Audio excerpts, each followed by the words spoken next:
Buenas noches. Es grato para mí dar la bienvenida a todos los profesionales que nos acompañarán esta noche en una nueva sesión del conversatorio Colabiocli. Mi nombre es Rosa Escalier y esta noche estaré participando en este conversatorio como moderadora y como presentadora.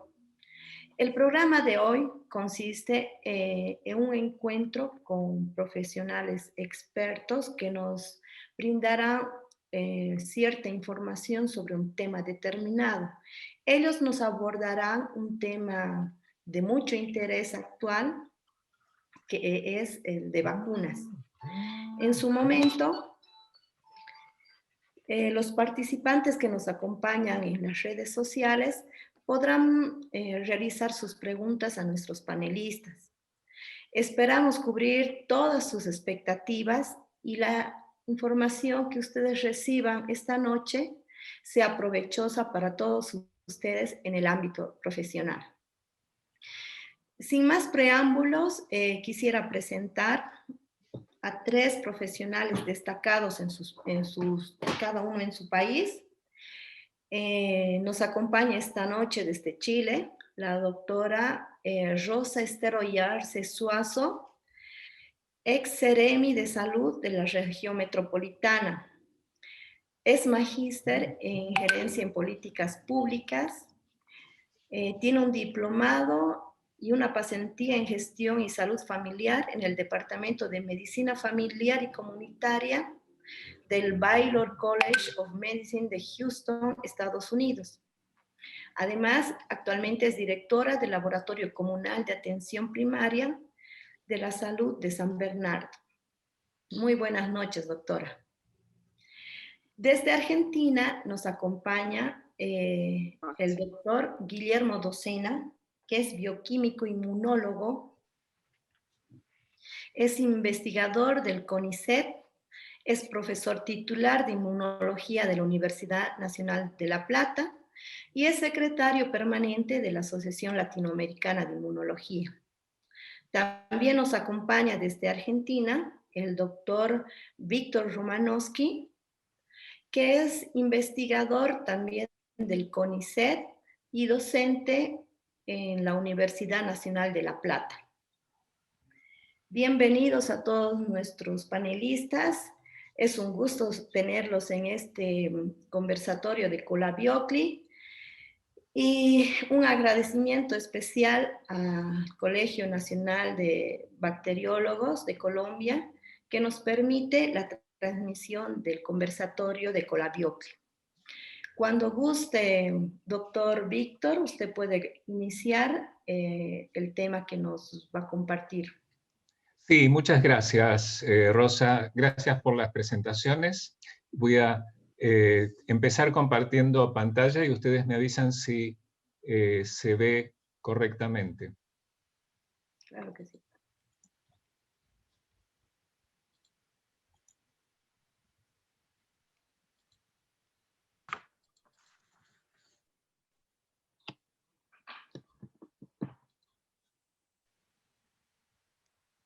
A ver.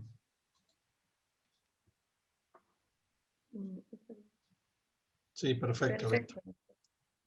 Bueno, yo lamentablemente en esta versión de Zoom no lo veo bien, así que espero poder funcionar igual. El tema que nos ocupa hoy es la COVID, cómo funciona el virus y cómo son las vacunas en función de cómo funciona este virus. Están estos logos con los cuales identifico a las instituciones con las que estoy relacionado. No me voy a detener en más. Creo que todos ustedes conocen la familia Coronaviridae. Esta es la sigla con la que se identifican los nombres de todos los coronavirus. El más famoso en estos días es el SARS-CoV-2. Y la enfermedad que causa se conoce como COVID por su nombre en inglés. Y la base para desarrollar el resto de la charla es que los virus no son otra cosa que paquetes de información genética y que ingresan a las células y usan su maquinaria para fabricar copias de sí mismos. Y para eso usan el mismo mecanismo que la célula usa para expresar sus propios genes y armar sus propias estructuras. Es decir, el DNA almacena la información genética en una célula, tramos de esa información genética en distintos momentos de su vida son transcriptos para producir RNA mensajero, y ese RNA mensajero luego es traducido al lenguaje de aminoácidos para producir las proteínas. En el caso del coronavirus, su material genético no es DNA, sino RNA, y al ingresar este RNA a las células, algunas de las cosas que hace es transcribirse, ser transcripto para producir una colección de RNAs mensajeros que a su vez son traducidos a proteínas. Pero no solo hace eso, sino que bloquea algunas de las funciones del genoma nuclear. Luego Guillermo les va a explicar un poco más sobre esto. El esquema del virión envuelto es súper famoso en estos días, y ustedes pueden ver aquí las proyecciones en color rojo que están formadas por trímeros de la proteína S, la proteína de superficie, o como los ingleses la llaman spike. Dentro de esta estructura, que consiste en una bicapa lipídica, y las proteínas insertas, está el genoma del virus, que es un RNA de 30.000 nucleótidos. Es una información que se almacena en 30.000 caracteres y fue hecha disponible, fue puesta a disposición de el resto del mundo por los científicos que la secuenciaron y la publicaron el 10 de enero del año pasado. Al día siguiente, esa información, sin contar con el virus en sus propios laboratorios, fue procesada por muchísimos laboratorios del mundo que empezaron a diseñar vacunas para bloquear la infección con este mal virus. La longitud de 30.000 nucleótidos es bastante sorprendente para un virus a RNA, es decir, que es un genoma grande. Y los distintos rectángulos que se muestran en este esquema son los marcos de lectura abiertos que tienen la información para la síntesis de diferentes proteínas. Algunas son parte de las estructuras de la partícula viral, y otras son proteínas no estructurales que sirven a diferentes funciones del proceso de replicación del virus. Algunos de estos genes deben ser transcriptos para producir RNAs mensajeros subgenómicos, es decir, son productos de transcripción que contienen parte de la información genética completa del virus. Algunos son traducidos para producir proteínas estructurales y otros proteínas no estructurales. Voy a tomar como ejemplo el RNA mensajero de la proteína S, que nos va a ocupar en el resto de la charla. El RNA mensajero de la proteína S contiene una porción codificante, que es el marco de lectura abierto, ORF, por Open Reading Frame, de la proteína S. Esta porción es traducida para producir múltiples copias de la proteína S, y este es uno de los componentes necesarios para ensamblar nuevas partículas virales. Entonces, ¿qué importancia tiene la proteína S? Justamente la proteína S, que se proyecta desde la superficie de un virión, es la que interacciona en el evento más temprano de la infección, que es la interacción con el receptor de la superficie celular, que es el ACE2 o ECA2, la enzima convertidora de angiotensina 2, que es reconocida por la proteína S por una porción particular que es el dominio de unión al receptor. RBD son las siglas en inglés. Entonces, básicamente, el virus reconoce a una célula susceptible de infección a través de su receptor. Esta es la membrana celular. No me voy a detener en el proceso de infección en sí, porque llevaría mucho tiempo, pero al cabo del proceso de infección, por brotación, aparecen nuevas partículas virales en la superficie. Es decir, son partículas ensambladas en base al aprovechamiento de la maquinaria celular. ¿Cuál es nuestro propósito en el día de hoy? Nuestro propósito principal es la inmunización, que tiene como finalidad interferir con la interacción virus-célula. Estas estructuras acá son las inmunoglobulinas y estos son los sitios de interacción. Una vez que una inmunoglobulina se asocia a la proteína S, esta proteína S deja de tener la capacidad de ver al receptor. Y entonces bloquea este evento temprano de la infección.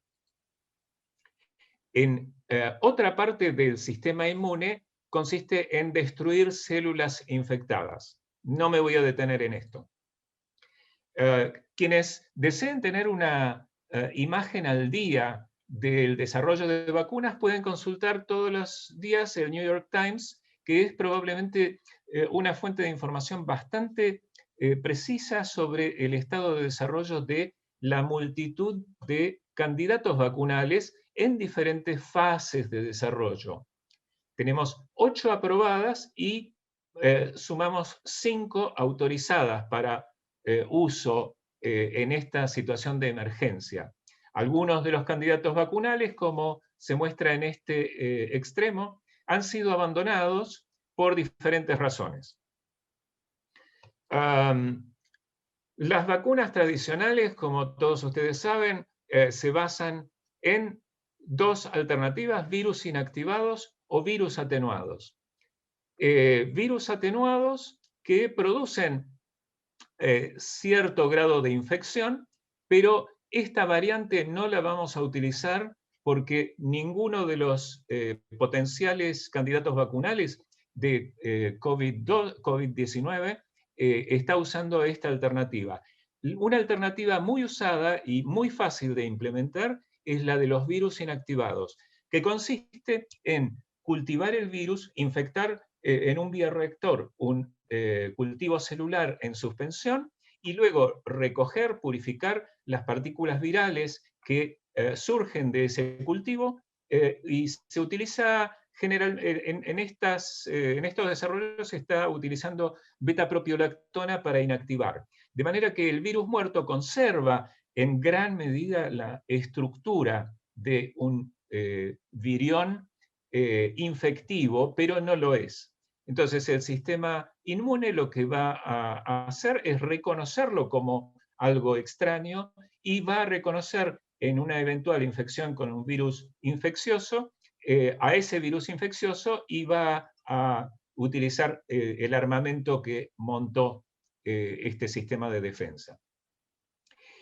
Uno de los primeros productos lanzados al mercado en el mundo es el producido por la compañía Sinopharm, que tiene 2 lugares donde los produce. Es una vacuna a virus inactivado, igual que otras variantes, entre las cuales se cuenta una variante producida en la India, que parece ser muy promisoria por el tipo de adyuvante que utiliza. Yo voy a volver a mi amor de la biología molecular, así que voy a dedicarme un poquito más de tiempo a las otras plataformas.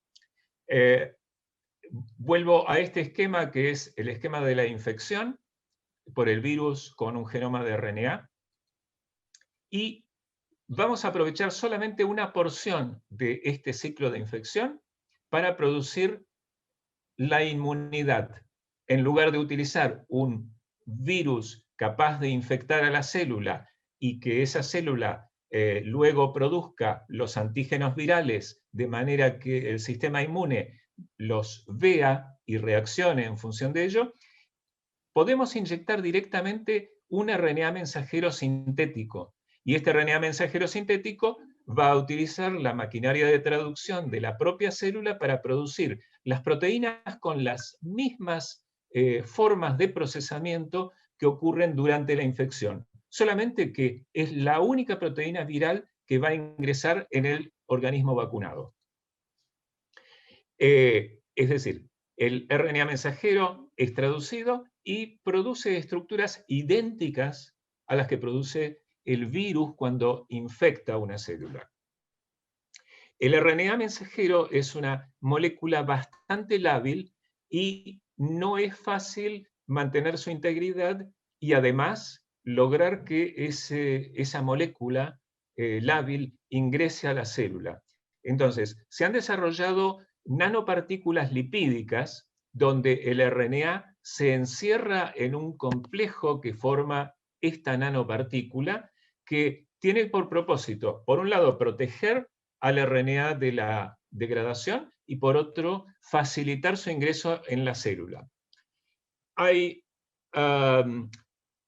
3 vacunas a RNA mensajero que están en fase 3 o están autorizadas ya para su uso. La de Pfizer-BioNTech, la de Moderna en conjunto con el NIH y la de CureVac, una compañía alemana que se asoció con unos gigantes como Novartis, Bayer, Glaxo y Celonic para producir RNAs mensajeros encerrados en nanopartículas lipídicas que reciben estos diferentes nombres, algunos son sinónimos en el producto final que se usa para inmunizar a humanos.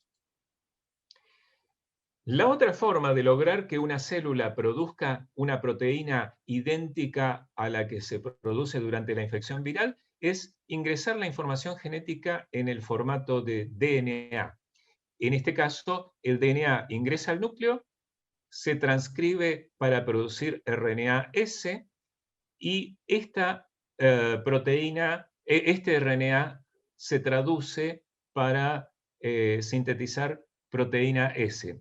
El RNA, el DNA debe ingresar. Esto no es fácil si utilizamos DNA desnudo, pero es fácil si utilizamos una cápsula que en realidad es la cápside de un virus, de un adenovirus. Los adenovirus, como los demás virus, se han entrenado durante toda la evolución para lograr en forma muy eficiente ingresar su material genético a la célula que infectan. No queremos que el vector adenoviral cause ningún problema de salud, sino que sea simplemente un vector de la información genética correspondiente al marco de lectura de la proteína S del coronavirus. Entonces, estos adenovirus son vectores no replicativos porque además de ingresarle la información genética de la proteína S del coronavirus, se le han quitado genes cuya ausencia les impide replicarse. Es decir, no pueden replicar su genoma. Solamente utilizamos esto como una píldora que contiene el material genético que nos interesa que ingrese. Esta es digamos, un garabato de la infección con este virus que es no replicativo. Entonces ingresa el material genético, es transcripto y produce la proteína S a partir de la traducción del RNA mensajero.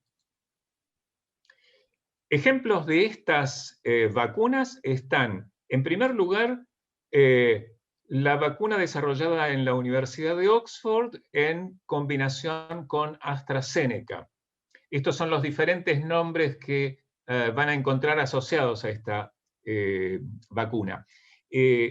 Para evitar que nuestro organismo rechace al vector, al adenovirus, ellos utilizaron un vector derivado de un adenovirus de chimpancé. Nosotros nunca hemos sido infectados con este vector, con este adenovirus, de manera que no habrá una respuesta inmune que impida al adenovirus ingresar fácilmente su DNA. Una estrategia alternativa es la que utilizó el Instituto Gamaleya para desarrollar su vacuna que se bautizó como Sputnik V. Utiliza como vector para la primera dosis al adenovirus 26, que tiene una baja prevalencia, entonces es muy poco probable que la mayor parte de la gente tenga defensas montadas contra el adenovirus 26 y de esa manera logramos que ingrese el material genético que nos interesa. Para la segunda dosis, como la primera ya indujo la producción de anticuerpos contra el adenovirus 26, se utiliza la cápside del adenovirus 5 para ingresar la misma información genética. Es una dosis de refuerzo y la compañía Janssen de Bélgica desarrolló dentro del consorcio Johnson & Johnson una vacuna que ellos probaron como dosis única utilizando el vector adenoviral derivado del adenovirus 26. CanSino Biological, junto con la Academia Militar de Ciencias de China, utilizó como vector el adenovirus 5 y en ambos casos el esquema de vacunación es de una sola dosis.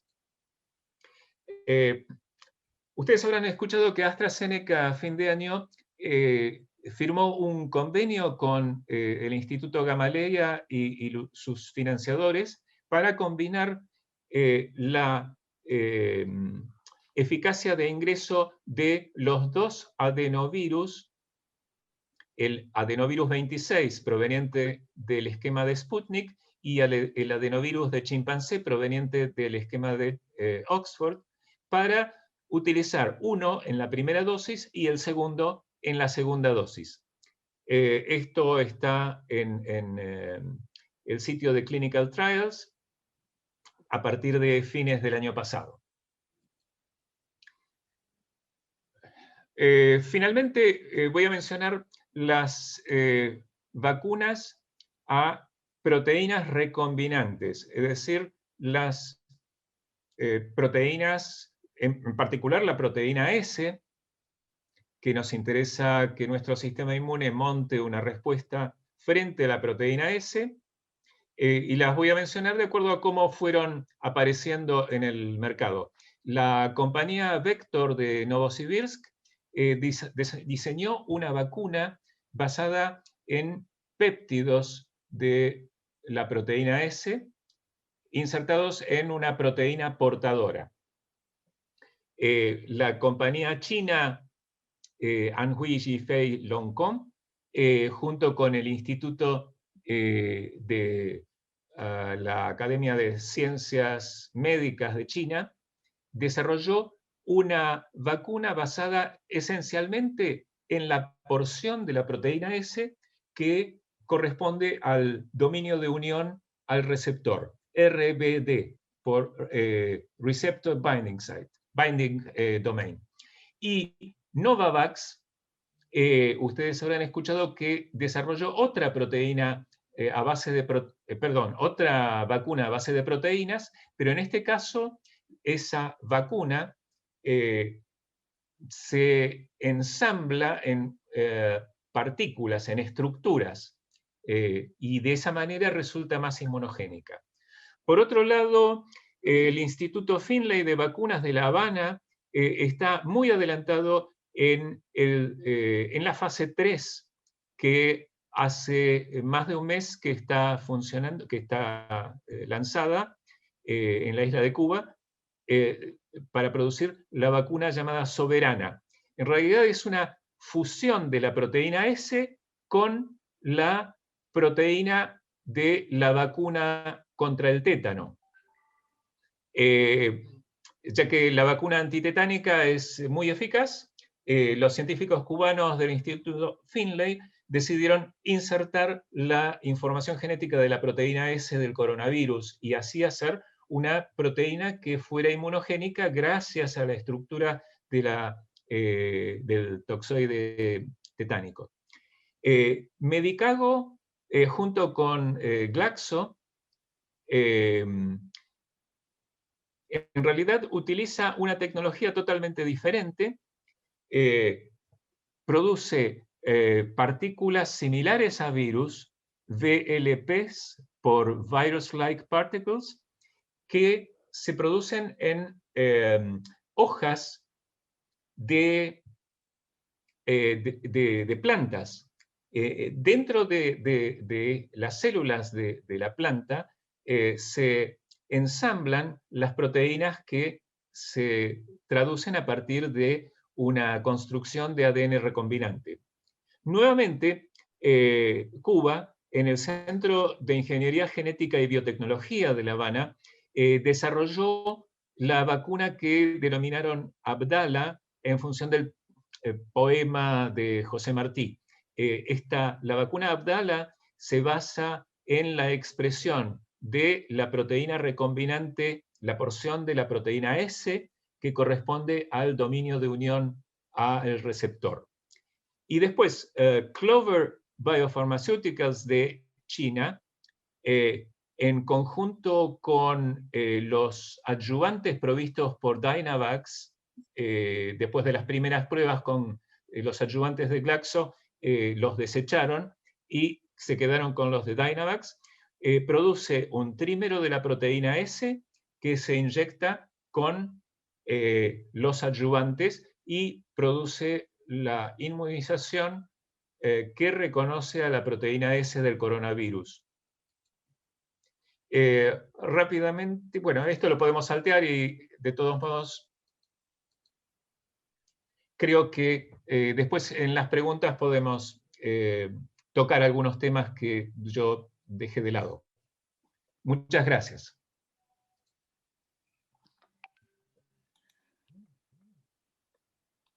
Gracias, doctor, por su presentación. Estuvo muy interesante. Voy a invitar al doctor Guillermo Docena para que continúe él con su presentación. A ver.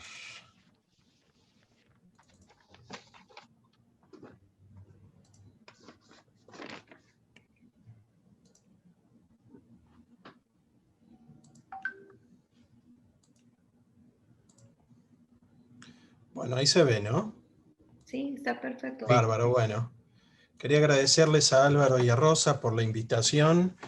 Y bueno, un poco yo también voy a ir improvisando sobre la presentación en función de lo que dijo Víctor, pero la idea es hacer más hincapié en la parte de respuesta inmune a las vacunas, porque bueno, yo vengo trabajando, o sea, es mi área de especialidad, ¿no? Nosotros conformamos con Víctor lo que se llama el Grupo COVID Exactas en la Facultad de Ciencias Exactas de la Universidad Nacional de La Plata, que es un grupo que se formó el año pasado, hace un año exactamente, dado que, bueno, todos nos sorprendió la pandemia y en la facultad nos surgió la idea de formar un único grupo multidisciplinario y creo que fue una idea excepcional del decano de la facultad, porque ahí estamos, bueno, gente como Víctor, que tiene una trayectoria tremenda en virología, hay grupos de microbiólogos, biotecnólogos, físicos, matemáticos, el grupo nuestro que, bueno, somos inmunólogos, así que creo que en todo este año hemos intercambiado mucho, hemos aprendido mucho, vamos a seguir aprendiendo mucho porque realmente esta patología nos está dando vuelta a muchos conceptos, en particular yo que enseño inmunología ya hace varias décadas en la facultad, hay muchas cosas que las tengo que modificar, así que bueno, es un proceso de aprendizaje para todos. Yo voy a hablar de vacunas, no estoy en ningún ensayo clínico, no tengo ningún conflicto de interés, pero algo que me gustaría resaltar es que este proceso infeccioso o esta infección viral, lo que nos ha mostrado es la gran heterogeneidad individual que existe en todos nosotros, y esto tiene que ver en que la infección viral no es una infección, o la infección por SARS-CoV-2 no es una infección muy patogénica que produzca daño. El virus, de hecho, cuando sale de la célula no la lisa, y por eso el 80% de los individuos que están infectados con el virus desarrollan o una enfermedad leve o directamente no tienen síntomas, son asintomáticos, y solo en un 20% de los casos tenemos una enfermedad moderada o severa, y un bajo porcentaje, un 2-3%, produce la mortalidad del infectado. Lo que produce la patología es la respuesta inmune.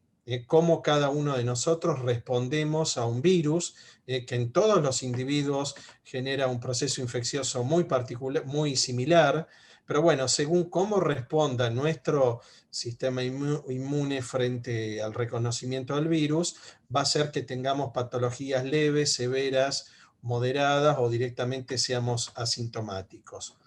Ahora bien, frente a esa heterogeneidad en la respuesta inmune en la infección natural, algo que se ha visto y que a mí en particular me llama mucho la atención, es que, como recién vimos en la charla anterior, hay una enorme variedad de plataformas. Ahora vamos a ver algo muy rápido, pero en general se observa una respuesta inmune que es muy homogénea cuando uno compara distintas vacunas y en distintos individuos. En general, esto es lo que ocurre cuando hay una infección viral en un individuo fisiológicamente, digamos, normal, o lo que se llama inmunocompetente, con un sistema inmune que funciona correctamente, a partir del tiempo cero de infección, o sea, exposición al virus. Ya todos sabemos cómo se produce el contagio, cómo se produce el ingreso del virus al organismo. Ese virus se va a replicar, principalmente en la mucosa intestinal y en la mucosa pulmonar o nasal del árbol respiratorio. Ese virus se va a replicar, va a aumentar la cantidad y luego de un cierto tiempo va a desaparecer de la mucosa del árbol respiratorio y del organismo, pero al mismo tiempo, a partir del día 10 o 12, esto depende también de cada individuo, pero en general no se da antes de los 10 días, va a aparecer una respuesta de anticuerpos que va a aumentar en el tiempo y luego va a decaer y va a quedar en un valor basal, y el decaimiento va a depender de cómo el sistema inmune controle al proceso infeccioso, pero en general en una infección viral y sobre todo pulmonar queda un valor residual de anticuerpos que corresponde a la memoria inmune. Lo que se ha visto con esta infección viral es que un número determinado de pacientes puede o bien no producir anticuerpos. Hemos visto alrededor de un 10 a un 20% directamente no genera anticuerpos y sin embargo controlan bien la infección. Eso habla también de cuáles son los mecanismos inmunológicos que en la infección viral controlan la replicación, y tiene que ver con la inmunidad innata y los interferones de tipo 1 y tipo 3. Y esos individuos, sin generar anticuerpos y por supuesto sin tener memoria, controlan la infección. Pero hay otros que sí generan anticuerpos y luego en la etapa de convalecencia el título o la cantidad de estos anticuerpos va desapareciendo hasta que directamente no los podemos evaluar. Entonces eso es un poco lo que yo les decía de la heterogeneidad en la respuesta inmune individual en cuanto a cómo reacciona el organismo y también cómo se desarrolla la memoria inmune, que es algo que todavía no lo tenemos en claro y no sabemos por qué observamos esta variación en la memoria de un individuo a otro, y eso, como ustedes saben, es fundamental al momento de plantear el desarrollo de una vacuna.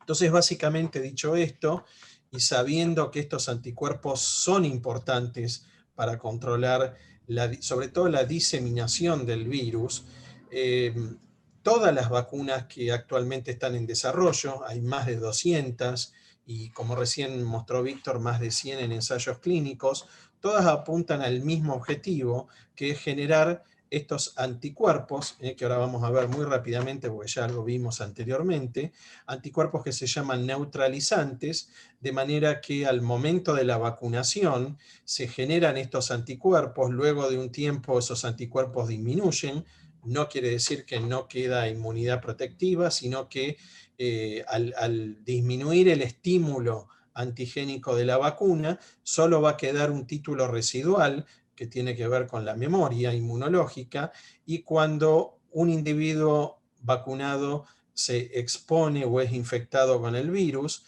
esas células de memoria enseguida proliferan, se expanden clonalmente, se transforman en células plasmáticas y de nuevo generan una cantidad enorme de anticuerpos en un tiempo mucho menor a la respuesta primaria, y esto es lo que permite controlar que el virus no ingrese a la célula blanca, no se replique, y por lo tanto directamente el individuo, por más que se infecte, no desarrolle la patología. Entonces el concepto es que todas las vacunas tienden a generar este tipo de anticuerpos. Rápidamente, esto Víctor ya lo dijo. Yo esta diapositiva creo, o este número lo tomé ayer, Víctor lo debe haber tomado hoy, ya cambió. Esto cambia todos los días, es tremendo, eso lo vamos a ver seguramente cuando se genere la discusión con las preguntas. El desarrollo que hay en vacunas es algo inédito en la biomedicina y en la vacunología, pero fíjense que al día de hoy, ya esto es un poco viejo, pero ya debemos haber superado los 430 o 450 millones de dosis o de individuos, sí, de dosis de vacunas, no de planes de vacunación, por lo cual hoy en día estamos en condiciones de sacar conclusiones en cuanto a las reacciones adversas, la inmunogenicidad, la eficacia, etc. Lo que es llamativo y un poco es lo que genera que estamos viendo hoy en día en cuanto a la producción y a la distribución de las vacunas, es que a partir de que ya en el mes de febrero tuvimos las primeras evidencias de que las vacunas están funcionando y están empezando a controlar el desarrollo o la evolución de la COVID en muchos países, es que teníamos al comienzo nada más que 35 países que estaban recibiendo vacunas en 3 continentes, y hoy en día ya en todos los continentes hay países que están recibiendo vacunas. Este número probablemente haya que modificarlo. Tenemos 13 vacunas aprobadas, pero bueno, el gran problema, que si después quieren podemos discutir, es la gran inequidad que hay en la distribución de estas vacunas, pero es muy importante que todos los continentes o todas las regiones estén vacunando al menos a un porcentaje determinado de su población. Entonces, esta gran demanda que se ha generado en las vacunas es lo que hoy podemos padecer, digamos, países como los nuestros de Latinoamérica en cuanto a la falta de vacunas, lo cual impacta obviamente en los planes de vacunación, la velocidad de vacunación y la protección de la población. Entonces esto Víctor ya se los contó. Esta es la partícula viral, la proteína S, tiene características muy particulares, una conformación muy particular, un alto grado de glicosilación, la conformación, las unidades tienen mucho que ver con la inmunogenicidad, es una proteína muy inmunogénica, o sea, es muy fácil generar anticuerpos, pero como les decía, en función de la conformación y cómo se diseñe esta proteína o el RNA o el DNA, va a ser la calidad de la vacuna que vamos a tener. Y en particular, ustedes saben que en el ciclo, para que esta proteína S pueda fusionarse en el virus al receptor AC2 en la célula blanco, tiene que además tiene que actuar una proteasa que la va a clivar, y ese clivaje va a generar un cambio en la unión del virus a la célula, y eso es lo que permite el ingreso.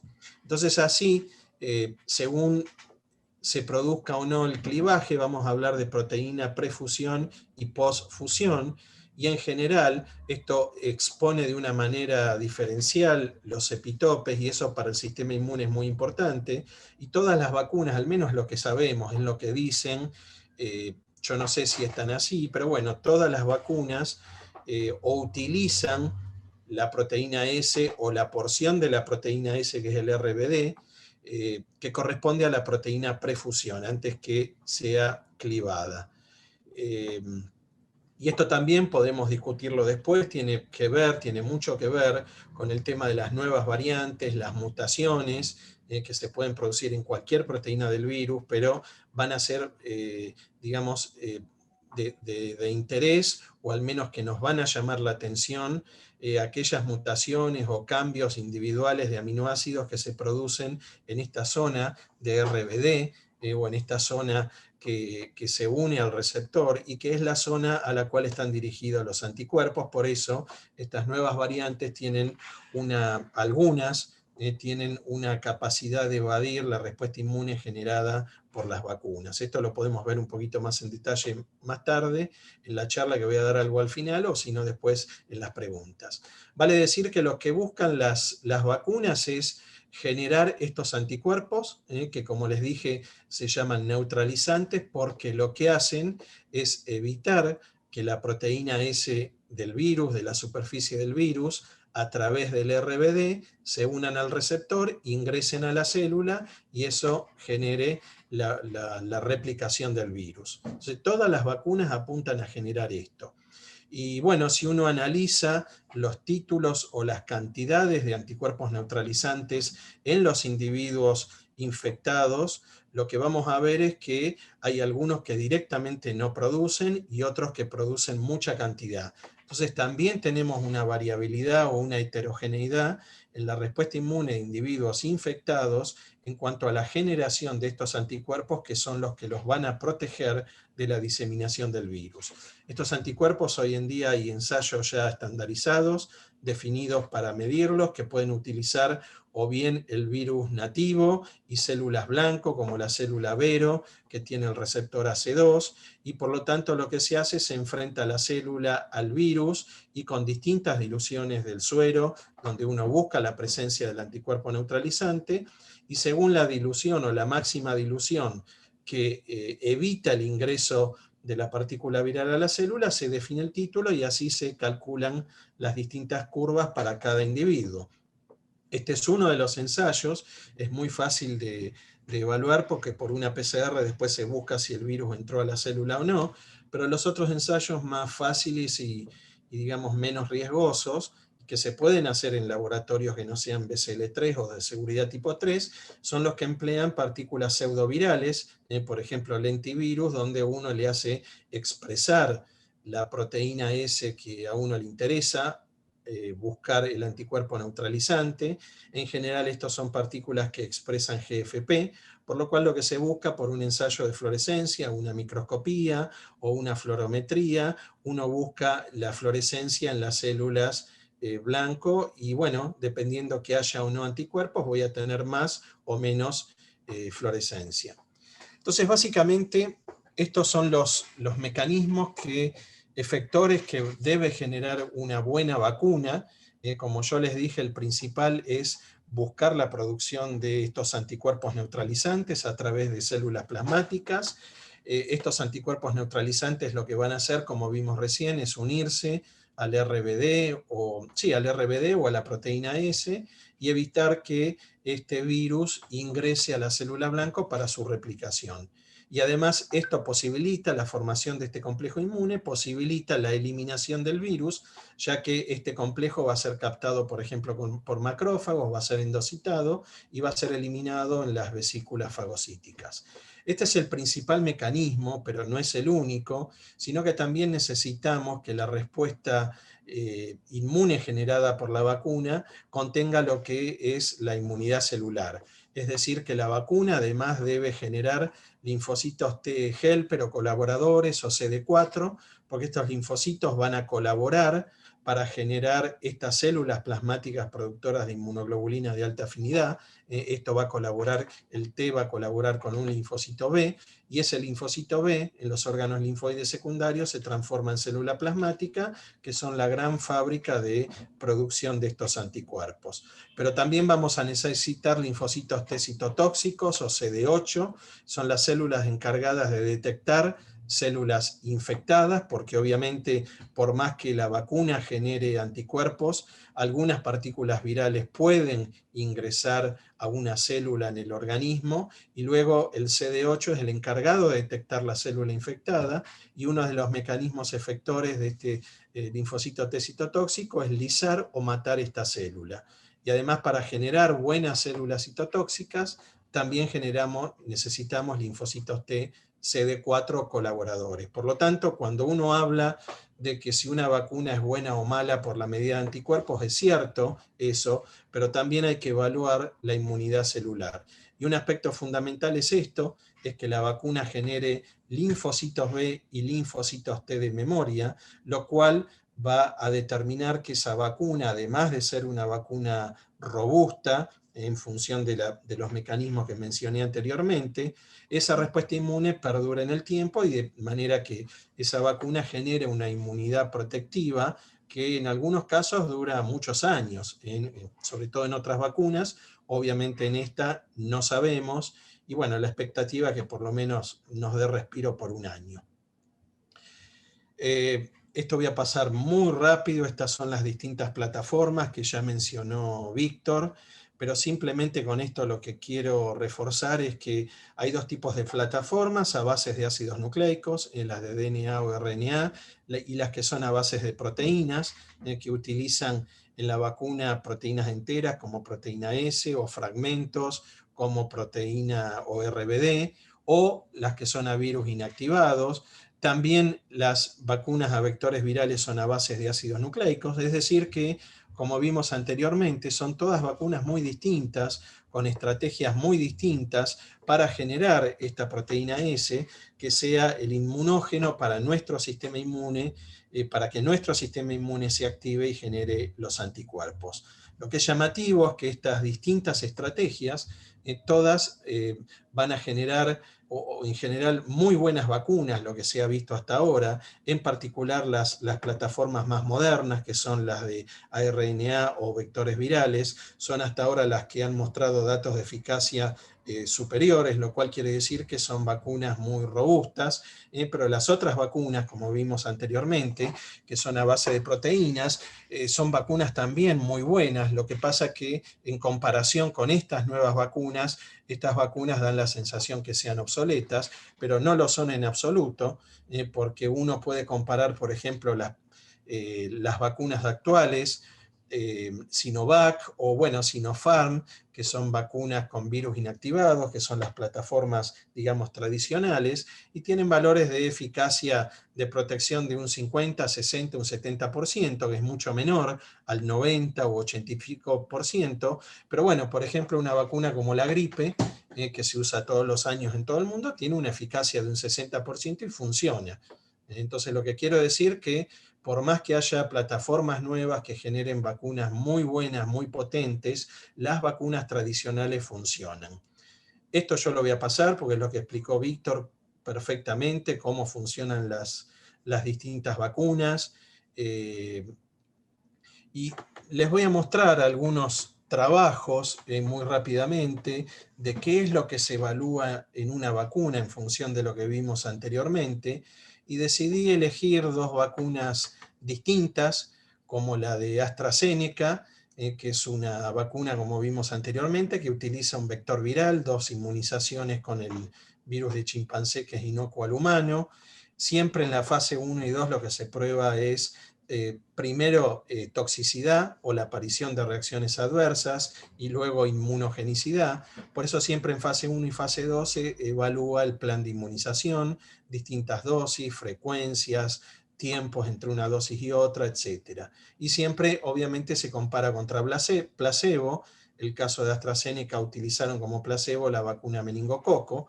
Y por otro lado, la vacuna de Pfizer-BioNTech, que es una vacuna de RNA con 2 inmunizaciones, 21 días de diferencia, placebo solución fisiológica y distintas cantidades de la nanopartícula que, como vimos anteriormente, contiene y protege al RNA. Entonces, muy rápidamente, lo primero que uno tiene que evaluar, como les dije, es las reacciones adversas, o buscar cuál es la dosis y la frecuencia que genera la menor cantidad de reacciones adversas posibles. Y aquí podemos ver, esto para la vacuna de AstraZeneca, que todas generan en cierta forma reacciones locales o reacciones sistémicas, siempre hay que comparar con el placebo. Lo mismo para la vacuna de Pfizer-BioNTech, RNA, que según la dosis también vamos a tener más o menos reacciones locales o sistémicas, y esto es lo que permite definir o decidir o seleccionar cuál es la dosis que luego se va a evaluar la inmunogenicidad. O sea que la dosis básicamente se elige en función de la toxicidad de la vacuna. Y cuando uno va a evaluar la respuesta inmune, esto para el caso de AstraZeneca, entonces lo que se evalúa, en este caso, estos son los individuos del grupo placebo que recibieron la vacuna meningococo, y se evalúa por un ELISA la cantidad de anticuerpos IgG específicos de proteína S, ya sea luego de la primera inmunización o luego de la segunda, y en general esto se ve en todas las vacunas. La primera dosis lo que genera son títulos muy variables de anticuerpos de un individuo a otro. Nuevamente esto habla de la heterogeneidad en la respuesta inmune de un individuo a otro, aún en una vacuna, pero cuando se da la segunda dosis, lo que se logra es que en general el 100% de los individuos desarrollen títulos altos de anticuerpos, que muchas veces es igual o superior a los títulos de anticuerpos de, por ejemplo, en este caso, que es plasma convaleciente, o lo que es equivalente a los anticuerpos que se generaron durante la infección natural. Entonces, esto es algo, yo tomo esto como ejemplo, pero se ve en las distintas vacunas. Esa es la gran diferencia entre una dosis y 2 dosis. Por eso yo creo que las vacunas a 2 dosis son mucho más potentes, porque hacen que inclusive aquellos que no generaron anticuerpos en la primera dosis o generaron niveles bajos, con la segunda dosis se nivelan todos en cantidades elevadas de anticuerpos. Y si uno evalúa el título de anticuerpos neutralizantes, como vimos anteriormente, vamos a ver exactamente lo mismo. Uno puede analizar el título de anticuerpos neutralizantes en el suero, luego, digamos, al tiempo cero, luego de la primera dosis o luego de la segunda dosis, y vemos exactamente lo mismo. Luego de la primera dosis, lo que se ve es que el título de anticuerpos neutralizantes, es decir, de anticuerpos efectores, que son los que a mí me interesan, fíjense que son muy variables, inclusive algunos individuos no producen, por más que tengan anticuerpos antiproteína S, y otros producen en cantidades relativamente altas. De nuevo, la heterogeneidad de un individuo a otro, pero a medida que transcurre el tiempo y sobre todo cuando se administra la segunda dosis, ese título de anticuerpos neutralizantes aumenta y es igual a superior al que se encuentra en el plasma de convalecientes. Para la vacuna de Pfizer-BioNTech es prácticamente lo mismo que se observa en el suero de individuos antes de que reciban la primera dosis y luego de que reciban la segunda dosis. Y en todos los casos, fíjense, cada bloque de barras corresponde a distintas cantidades de RNA o de partículas, nanopartículas o liposolubles. Y fíjense que en todos los casos, de nuevo, una vez que damos la segunda dosis, ya a la semana, todos tienen títulos de anticuerpo elevado y mayor que el plasma de convaleciente. Y lo mismo observamos para el título de anticuerpos neutralizantes. Estos van a aumentar después de la segunda dosis. Nuevamente, la primera dosis genera títulos variables, pero ya la segunda dosis me da la cantidad de anticuerpos que me permiten generar protección a largo plazo y en muchos casos superior al plasma convaleciente. Cuando uno analiza la inmunidad celular, es decir, la respuesta de los linfocitos contra la proteína S para la vacuna de AstraZeneca, esto es lo que mide la cantidad de células que producen interferón gamma, que es la principal citoquina mediadora de la inmunidad en una infección viral. Tenemos lo mismo, luego de la primera dosis y en función del tiempo, cantidades variables de linfocitos T productores de interferón gamma, pero después de la segunda dosis ya las cantidades se homogeneizan y son superiores. Lo mismo que veíamos con la inmunidad humoral, vemos también con la inmunidad celular.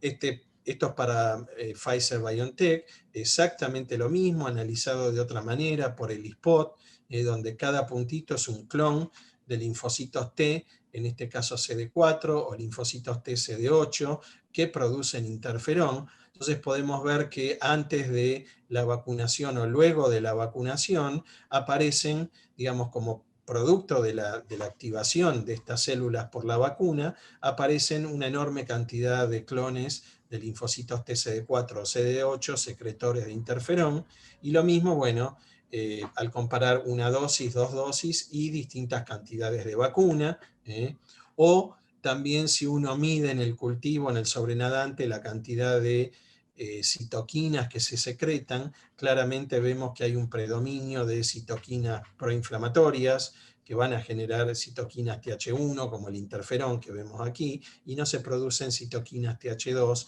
que no son las que generan el interferón. O sea que esta es la respuesta inmune que generan estas vacunas y todas las vacunas en las cuales se han publicado los resultados de fase 1, fase 2 y fase 3. Entonces, esto es a modo de ejemplo. Dos vacunas distintas, lo mismo se ve con las vacunas a proteínas virales, lo mismo para virus completo inactivo. Y este es un estudio que estamos realizando en Argentina. En Argentina se han inmunizado una gran cantidad de individuos con la vacuna Sputnik V, la proveniente de Gamaleya. Y lo que nosotros estamos observando a medida que se va desarrollando este plan de vacunación es que si los individuos que reciben la vacuna tuvieron antes COVID, no es la misma respuesta a anticuerpos que si no tuvieron COVID.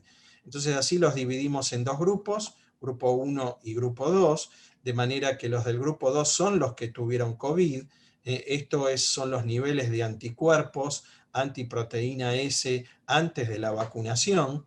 Entonces fíjense que tenemos un lote de individuos que tuvieron COVID y cuando analizamos la respuesta de anticuerpos luego de la primera dosis, fíjense que estos individuos que tuvieron COVID todos tienen niveles de anticuerpos elevados, a diferencia de los otros individuos que no tuvieron COVID previamente, y de nuevo vemos lo que vimos anteriormente, niveles muy variables de anticuerpos y algunos incluso no se detectan anticuerpos. Y cuando damos la segunda dosis, estos individuos que no habían tenido COVID aumentan la cantidad de anticuerpos, mientras que los que tenían COVID mantienen esos niveles elevados de anticuerpos. Lo mismo podemos ver acá entre los dos grupos, y fíjense que los que no tuvieron COVID y reciben las dos dosis tienen menor nivel medio de anticuerpos que los que tuvieron COVID y reciben una dosis. Entonces, ¿qué quiere decir esto? Que aquellos que padecieron la infección anteriormente,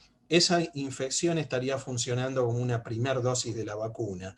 De manera que cuando reciben la primera dosis de la vacuna, vamos a tener un efecto que es marcadamente superior a los que recibieron las dos dosis y no tuvieron COVID.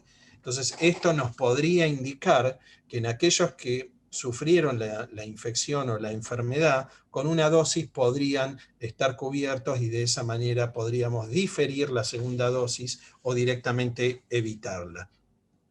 Lo mismo, observamos exactamente lo mismo cuando analizamos anticuerpos neutralizantes, en el grupo 1 que no tuvieron COVID, niveles basales antes de la vacunación, luego de la primera dosis, luego de la segunda dosis, y fíjense que si lo comparamos con los individuos que tuvieron COVID y por lo tanto antes de la vacunación tienen niveles de anticuerpos neutralizantes, con la primera dosis ya el título se va a los valores máximos. Entonces nuevamente lo mismo, tanto con anticuerpos totales o neutralizantes, si el individuo tuvo COVID, la primera dosis va a generar una buena protección. Y algo para ya ir cerrando, ir terminando, es que con respecto a la eficacia y las variantes de escape o las nuevas variantes virales. Estos son los datos de eficacia que se han descrito para las variantes salvajes, pero bueno, sabemos que han aparecido primero en Inglaterra nuevas variantes virales como la británica, que tienen mutaciones en esa zona de reconocimiento por el receptor, y eso lo que ha generado es que los datos de eficacia disminuyan muy marcadamente con ciertas vacunas. Por ejemplo, la variante de Sudáfrica, se ha visto que en ese país, que una buena parte de la población recibía la vacuna AstraZeneca, fíjense cómo la eficacia baja de un 82 a un 10%. Entonces, esta es una de las formas de evaluar si una nueva variante viral va, digamos, va a resistir o no la inmunidad generada por una vacuna. Eso es un aspecto muy importante que nos llama mucho la atención hoy en día, pero esto también se puede hacer en forma in vitro. Uno puede generar partículas o proteínas S con las distintas mutaciones que se van describiendo en estas variantes virales, y se hacen esos ensayos de neutralización, como vimos anteriormente, contra las distintas proteínas S, y podemos ver cómo disminuye, en este caso con la vacuna de Pfizer, cómo disminuyen los títulos de anticuerpos neutralizantes según la proteína S o la proteína S de la variante viral que estemos analizando. Por ejemplo, esta es la variante de Sudáfrica, la variante, la P1, que es la de Manaus, etc. O sea, esas son las dos formas de evaluar el riesgo y el peligro de estas nuevas variantes virales. Bueno, yo creo que aquí ya voy a dejar. Estas son las conclusiones, que es un poco lo que les he estado comentando, pero bueno, para no avanzar más en el tiempo, prefiero dejar acá y avancemos a las preguntas.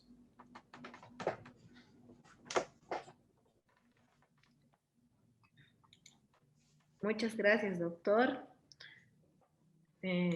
Muy interesante su presentación, una presentación realmente académica que nos ha despejado muchas dudas. Doctora Rosa, en este momento le toca participar en el conversatorio. Sí. Quisiera yo compartir con usted algunas preguntas que los participantes nos han desarrollado.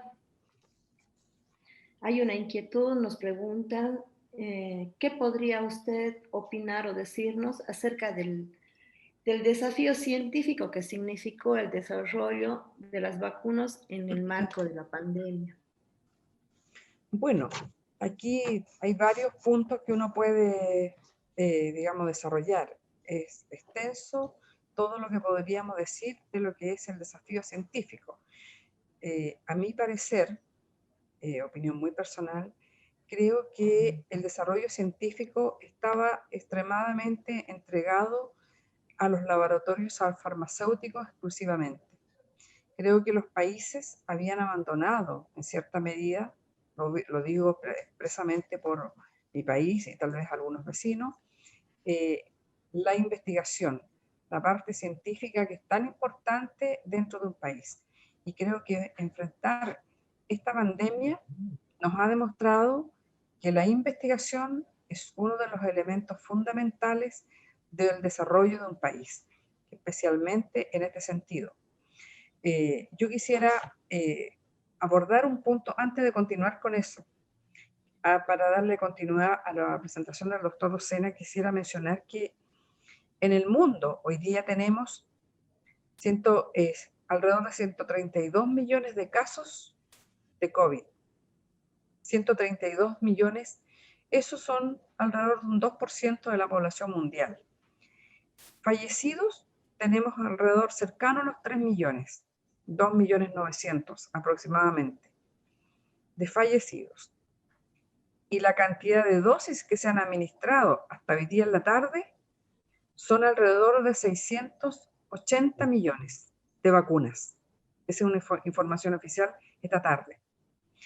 Eso implica que eso es más o menos de ellos que se han vacunado en forma completa, que han recibido las 2 dosis, es alrededor de 147 millones de personas.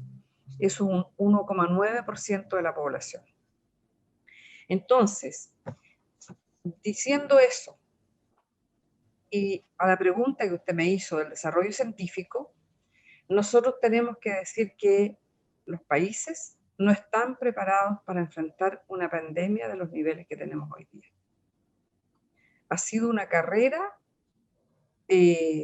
aquí vamos a entrar también los temas éticos, ha sido una carrera, una lucha entre los laboratorios y las empresas farmacéuticas por quién llega primero a la meta. La meta es poner sus vacunas, ¿verdad?, en los países con los cuales han tenido contratos o convenios desde un comienzo o en el camino, y eso también podríamos decir que traspasa los límites que están relacionados con la ética. Entonces, aquí hay un sinnúmero de situaciones que, si bien es cierto, mundialmente creo que van a tener que regularse, porque los países en el mundo van a tener que tener una regulación a nivel mundial en la producción de este tipo de fármaco ante una eventual pandemia como la que vivimos hoy día, y que sabemos que no va a ser la única. Sabemos que podríamos tener una sindemia en el futuro, y eso sí nos va a generar muchísimos problemas más. Entonces, yéndonos a la pregunta específica, el desafío hoy día científico, que ha generado un desarrollo enorme en pocos meses, eso significa también un desarrollo tecnológico y un desarrollo enorme de transferencias de tecnología en el mundo. Es decir, hoy día ya no puede ser el país Chile, Argentina, Perú, Bolivia, Bogotá, Europa que están desarrollando, sino que aquí tiene que haber un conglomerado a nivel global, mundial, que desarrolle esta, digamos, ciencia y tecnología para ser ocupada en los seres humanos, porque el fin final es el ser humano. Yo creo que eso es en cierto, digamos, forma general lo que yo podría opinar respecto a eso. Muchas gracias, doctora. Otra de las preguntas que nos formularon eran si existen dilemas éticos en la producción, en la autorización y en la aplicación apresurada de las vacunas. ¿Y qué enseñanza nos puede dejar esto en el futuro? Son muchas. Bueno, aquí lo primero es decir que no hubo transparencia. La transparencia en la producción de las vacunas, en cómo se iniciaron los procesos, las fases de estudio, no fueron transparentes inicialmente. Y eso indudablemente que genera incertidumbre, temor y además también, ¿por qué no decirlo?, la población, la ciudadanía y las personas en general, confusión. ¿Y por qué se produce esto? Porque muchos laboratorios hicieron convenios con países principalmente para poder obtener poblaciones en quien probar las vacunas, en las fases ya, en la tercera fase, en la segunda fase en algunos lugares.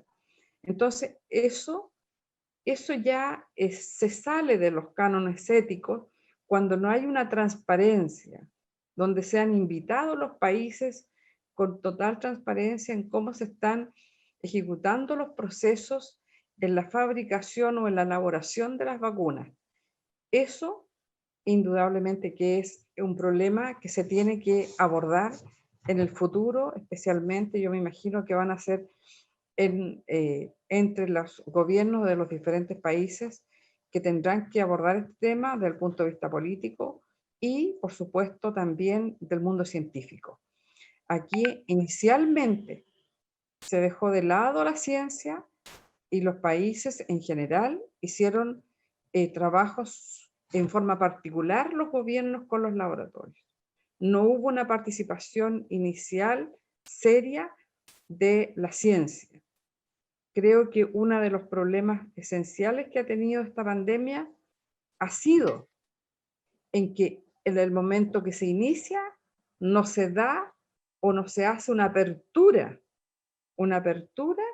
de una línea de investigación no solo de una línea de investigación que tenga que ver con el aspecto social, porque también tiene que haber una línea de investigación social, mental, es decir, todas las áreas, sino que una línea de investigación científica del virus mismo que estaba circulando.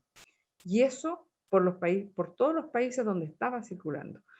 Y eso hizo un retraso y también produce esta incertidumbre y también genera un problema ético. Muchas gracias, doctora, por su respuesta. Bueno, nos preguntan también si, bueno, esto se ha desarrollado en las presentaciones del doctor Docena y el doctor Víctor. Nos preguntan si existe la posibilidad de aplicar monodosis para aumentar el número de personas vacunadas y qué vacuna sería la más adecuada para ello. Bueno, sí, es la gran pregunta frente a la estrategia de, ante la escasez de vacuna, tratar de tener la mayor cantidad de la población con una sola dosis. El único trabajo que está publicado es el de AstraZeneca, que tiene un retraso de la segunda dosis en 12 semanas, y eso mantiene la inmunidad o inclusive levemente la puede mejorar. Yo no estoy muy seguro de eso.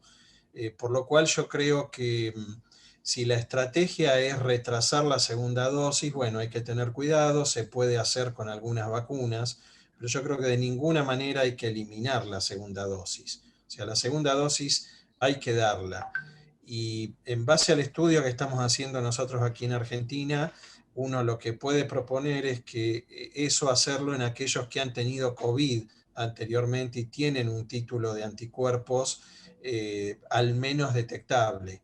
O sea, si tuvieron anticuerpos más de 8 meses, que en general es lo que duran, yo ahí no me arriesgaría. De todas formas, lo que se está observando aquí en Argentina es que ya una sola dosis produce una enfermedad que no es severa. Hasta ahora aquí no hay muertos con vacuna. Sí hay muchos contagiados con vacuna o enfermos con vacuna, lo cual es esperable porque las vacunas no tienen un 100% de eficacia, pero al menos lo que se está viendo, tenemos un porcentaje muy bajo de la población vacunada, es que los que se infectan vacunados no hacen una enfermedad severa. Entonces puede ser una estrategia interesante adoptar en los países como los nuestros, donde no hay cantidad de vacunas suficiente, pero reitero, para mí la segunda dosis hay que darla sí o sí. Porque además los datos de eficacia están calculados con las 2 dosis. Muy bien, gracias, doctor. Doctora Rosa, quisiera saber ¿qué opina usted de si es necesario que las personas vacunadas deban hacerse pruebas de PCR cuando realicen viajes? ¿O usted nos puede dar algún tipo de recomendación para mejorar la implementación de un pasaporte sanitario? Bueno, el caso de las PCR, indudablemente que es necesario. A pesar de que nosotros tengamos la segunda dosis, eso no quita que no podamos ser portadores de la enfermedad. El conocimiento está claro que la vacuna no siempre es efectiva. Es un porcentaje importante de la población que no necesariamente puede quedar inmunizada, pero no necesariamente la persona que tiene los anticuerpos no puede hacer la enfermedad y puede ser portadora. Por lo tanto, el portar el antígeno, ¿ya?, o ser positivo a la PCR puede transmitirle a otras personas que no están vacunadas y por lo tanto continuar con esta infección o transmisión, que la idea es no cortarlo, en fondo, digamos, terminar con esta infección. Y lo que nosotros hacemos, que todo, por lo menos acá, este pasaporte sanitario, consideramos que también es un documento que creemos que es bueno para la persona y es bueno también para, digamos, informar. Es una información simplemente, no es más que ello, pero sí podría estar ligado digamos, a la información o al carnet que se entrega cuando la persona recibe las 2 dosis de la vacuna. Acá en Chile, por lo menos, cuando se vacuna la primera vez, se le entrega un pequeño documento que dice yo me vacuno, con la fecha y qué tipo de vacuna recibió, y cuando recibe la segunda dosis, coloca nuevamente la fecha y nuevamente la dosis que se recibió en ese momento. Ese documento uno lo puede extraer del sistema, digamos, de la plataforma de gobierno, lo saca y viene con un registro, de tal manera que uno puede perfectamente, junto con el pasaporte sanitario, hacer vínculo. Y ya esos elementos son importantísimos para llevarlos consigo, para que uno pueda demostrar que efectivamente ha recibido las vacunas ante cualquier eventualidad en nuestro país. No tenemos que olvidarnos que hoy día están circulando otros virus que son mutaciones y no sabemos cuáles van a ser también las reacciones frente a personas que ya están vacunadas. Yo creo que aquí el doctor Docena o Romanowski podrá decirnos un poco más referente a ese aspecto. Creo que es muy importante tener claro que todos podemos enfermarnos, que lo único que hace la vacuna es disminuir los riesgos de la enfermedad. Y los riesgos son la hospitalización o enfermar gravemente. Pero han habido casos que sí se han enfermado gravemente. Y eso es porque se piensa que esas personas, porque no se ha hecho los estudios, esas personas digamos, no formaron los anticuerpos frente a la vacuna, o la vacuna no fue efectiva ante esa persona. No sabemos exactamente, pero tenemos casos muy puntuales con las 2 dosis que están en este momento en situación de gravedad, hospitalizados, con riesgo de muerte. Entonces, esos son casos particulares. Personas que seguramente tienen alguna enfermedad de base probablemente, además, que es un riesgo. Y eso han sido la mayoría de los casos, especialmente personas que tienen enfermedades inmunológicas o están inmunosuprimidos. Sí, exactamente. Sí. Ah, En ese sentido, es importante que la vacunación se tome como una obligación social, de manera que toda la sociedad esté vacunada para tratar de limitar la circulación del virus. Es cierto que la respuesta inmune de muchos individuos es deficiente, pero si se encuentra en un entorno donde todos los que lo rodean han sido vacunados y tienen una respuesta razonable, las chances de contraer la enfermedad van a ir disminuyendo, que es lo que pasó con otras enfermedades infecciosas. Ninguna de las vacunas es 100% eficaz, así que no es de extrañar, no es ninguna sorpresa que haya algunos individuos que, aún vacunados, contraigan la enfermedad o incluso sean reinfectados después de haber tenido una infección previa, aunque de acuerdo a los estudios esos son casos muy raros.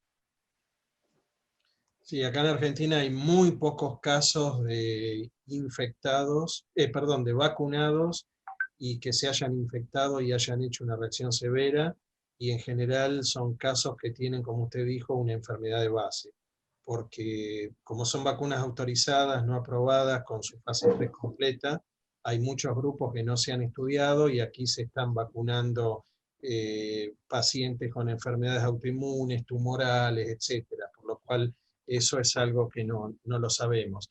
Yo concuerdo con lo del pasaporte, una duda que tengo es si eso no va a aumentar la inequidad en la distribución de las vacunas, porque quiere decir que los países que tengan mayor poder adquisitivo van a querer generar o van a adquirir mayor cantidad de vacunas para tener más pasaportes, eso les permita liberar el turismo, el movimiento, comercio, etc. Es una gran duda que tengo. Bueno, puede ser, pero lo esencial, el pasaporte, se utiliza incluso internamente dentro del país. En el caso nuestro, acá, por ejemplo, si yo quiero viajar a otra región, tengo que sacar mi pasaporte. Si yo me voy a Viña del Mar desde Santiago tengo que tener mi pasaporte de salud y eso es lo que me solicitan en los cordones sanitarios. Entonces no es un documento simple, de una declaración, no es más que una declaración de salud. Si es que yo he tenido o no he tenido, digamos, algún síntoma que esté relacionado con COVID. Y eso es lo que me permite viajar. Pero yo creo que finalmente lo que va a ser más importante va a ser como un documento, digamos, de viaje, va a ser la vacuna. Creo yo que eso va a ser un documento mucho más efectivo y la PCR va a seguir siendo, dado que el virus va a seguir transmitiéndose. Si nosotros tenemos aquí 131 millones de casos y de esos, y la población de 8.000 millones del mundo, tenemos 677 millones vacunados, entonces tenemos que pensar que esto va a ser un tema de largo aliento y para viajar va a seguir usándose la PCR y obviamente ese pasaporte de salud o declaración de salud también se va a mantener. Yo creo que no es malo, mientras más es mejor y así se está más informado. No sé cómo lo ven ustedes en sus países, pero acá es lo que hoy día se ha establecido. Sin embargo, con respecto al tema de la vacuna, yo quisiera agregar algo más. Yo tengo algunas discrepancias con respecto a la aplicación de la vacuna. Creo que la vacuna debiera haberse hecho, tal vez, como se partió muy bien, la población que está relacionada con salud, es indudablemente que es la primera que se tiene que vacunar, pero luego, para poder hacer esta inmunidad colectiva, ustedes se manejan muy bien en ese tema, esta inmunidad colectiva tendría que haber sido una vacunación casa a casa. Eso recuerdo que se hizo hace muchos años atrás con una epidemia de sarampión, se fue casa por casa. Y eso dio término muy rápido a la propagación. ¿Por qué? Porque si en una casa se vacunan 2, donde hay 4, ya existe inmunidad colectiva. Sin embargo, hoy día la vacunación se está haciendo por edades y no todas las familias les ha tocado la vacuna. Y eso, por lo tanto, la propagación va a continuar. Entonces, el ideal, para mi gusto, yo por lo menos considero que así debiera haber hecho esta vacunación casa a casa. Y eso habría sido mucho más exitoso y más rápido, tal vez, que estar esperando que la población llegue a vacunarse. Sí, yo ahí no concuerdo, porque a mí me parece que hay que priorizar la vacunación de los más expuestos, que es personal de salud, que son los que nos van a atender, y los más riesgosos o la franja etaria donde se da la mayor cantidad de muertes. El problema de esto es la muerte, no una enfermedad leve. Por lo cual yo creo que la estrategia definida en COVAX, yo hago de acuerdo con eso. Y después con respecto a lo del pasaporte, yo también estoy de acuerdo, pero a mí me parece que la consecuencia va a ser distinta. O sea, está bien que haya un pasaporte, yo no creo en el pasaporte por la infección natural, porque los anticuerpos no hay duda que desaparecen con el tiempo. Entonces yo hoy puedo tener el pasaporte y el año que viene ese pasaporte es inválido, hay que renovarlo, etc. Sí con la vacuna, porque esperemos que las vacunas duren, pero a mí me parece que va a generar más inequidad en la distribución mundial de las vacunas, pues fíjese, en Europa los países que ya lo han aprobado, Italia, España y Grecia, gran turismo, y es básicamente para tratar de regenerar toda la actividad comercial alrededor del turismo. Yo le veo ese riesgo. El resto de lo que usted dice yo estoy totalmente de acuerdo que es útil, es necesario, pero tal vez cuando haya una mayor equidad o mayor cantidad de regiones y países que tengan vacuna. Sí, la situación ideal que dice la doctora Ollarse, yo acuerdo con la vacunación casa por casa, pero tiene la limitante que el número de vacunas disponibles es el cuello de botella para implementar ese tipo de estrategia. Obviamente sería ideal tener la cantidad de vacunas como para implementar esa estrategia, porque justamente de esa manera se obtiene la inmunidad colectiva. Lamentablemente tenemos que racionar las vacunas, como decía Guillermo, para inmunizar a aquellas franjas de la población que tienen más riesgo de adquirir una enfermedad mucho más grave.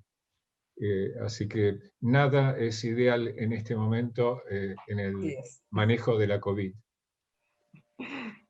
Difícil ponerse de acuerdo en tomar decisiones, pero acá en Chile por lo menos se hizo por grupos etarios y obviamente principalmente primero los funcionarios de salud, que eran los más importantes, y los adultos mayores, que fue la población principal. Creo que es la medida que se tomó en la mayoría de los países. Sí.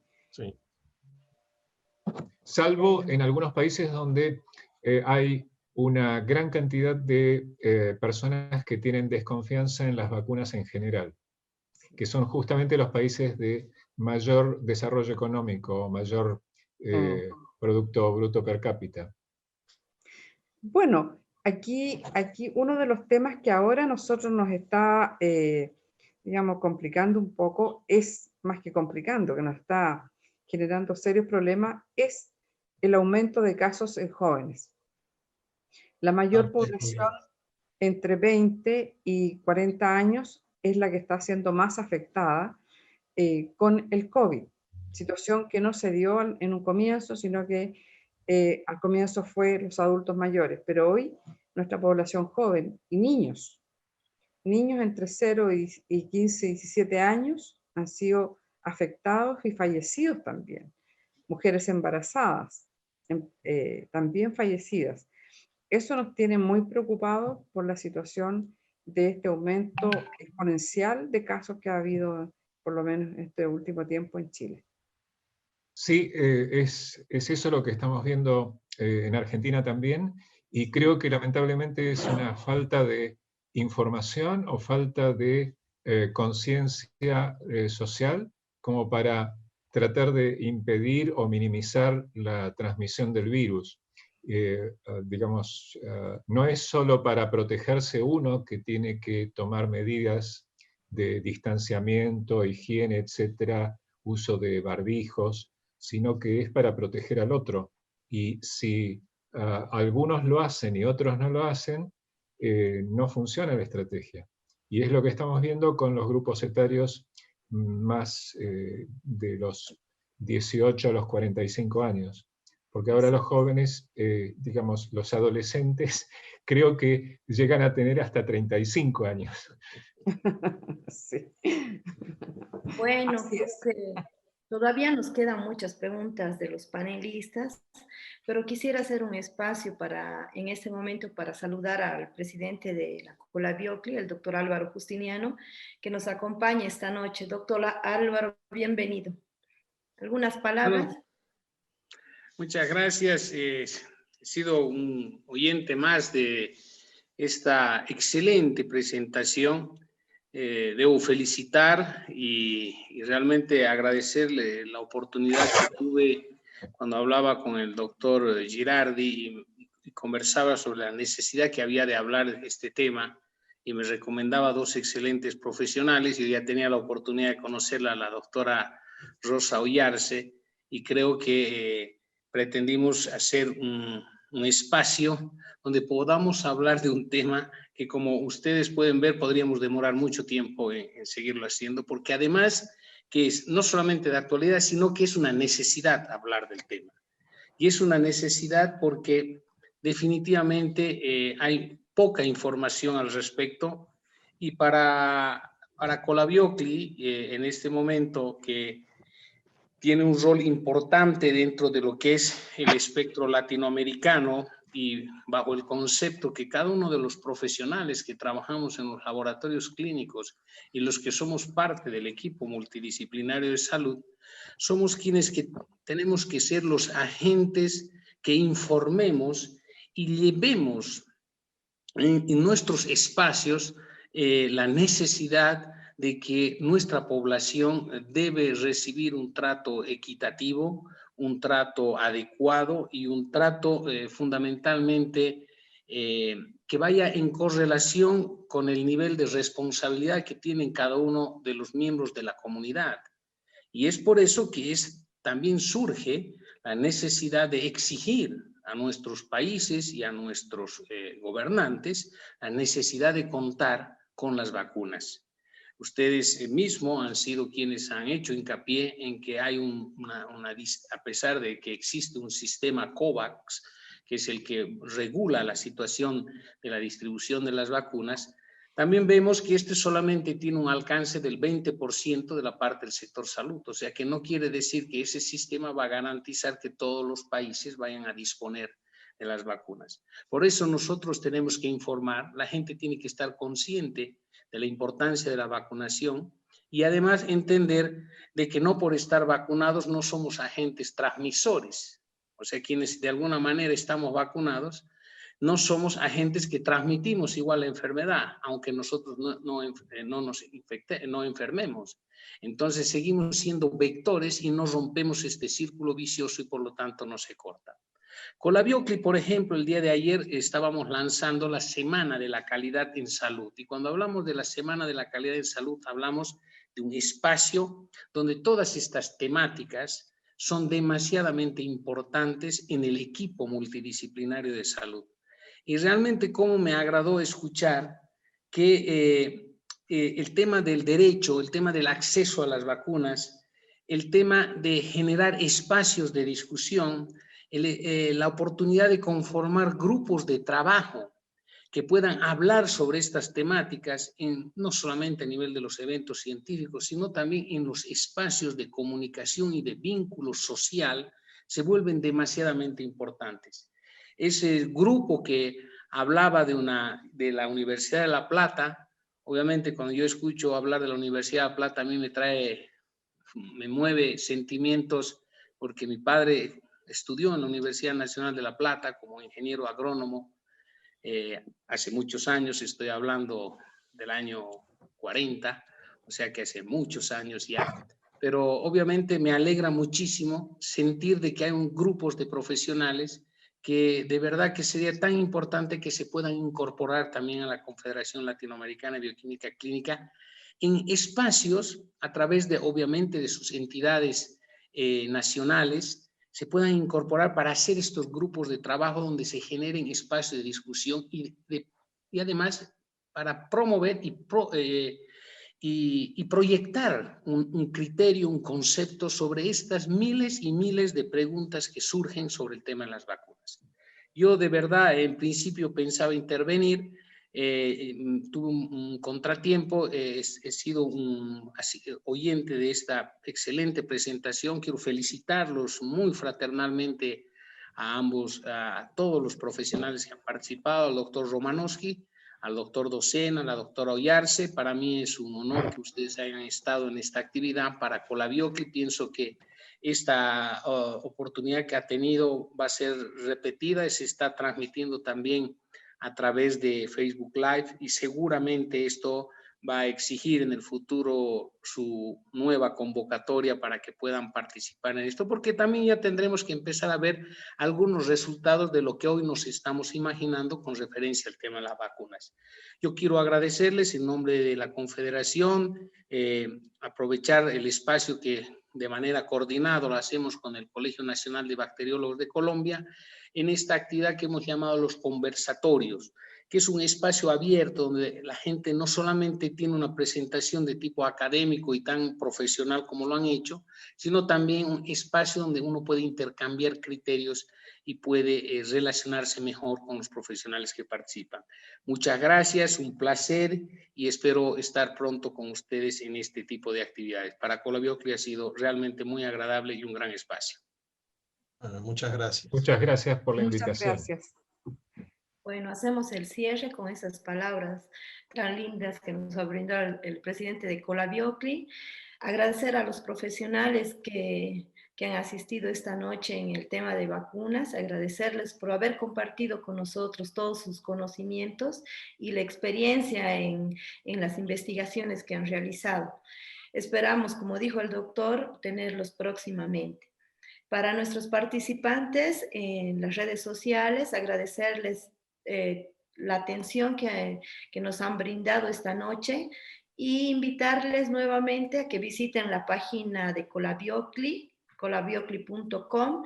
Ahí tenemos muchas novedades y esta semana estamos desarrollando actividades en webinar de distintos países por la Semana de la Calidad. Muchas gracias a todos ustedes nuevamente por su presencia. Buenas noches. Buenas noches. Buenas noches, muchas Muchas gracias. gracias.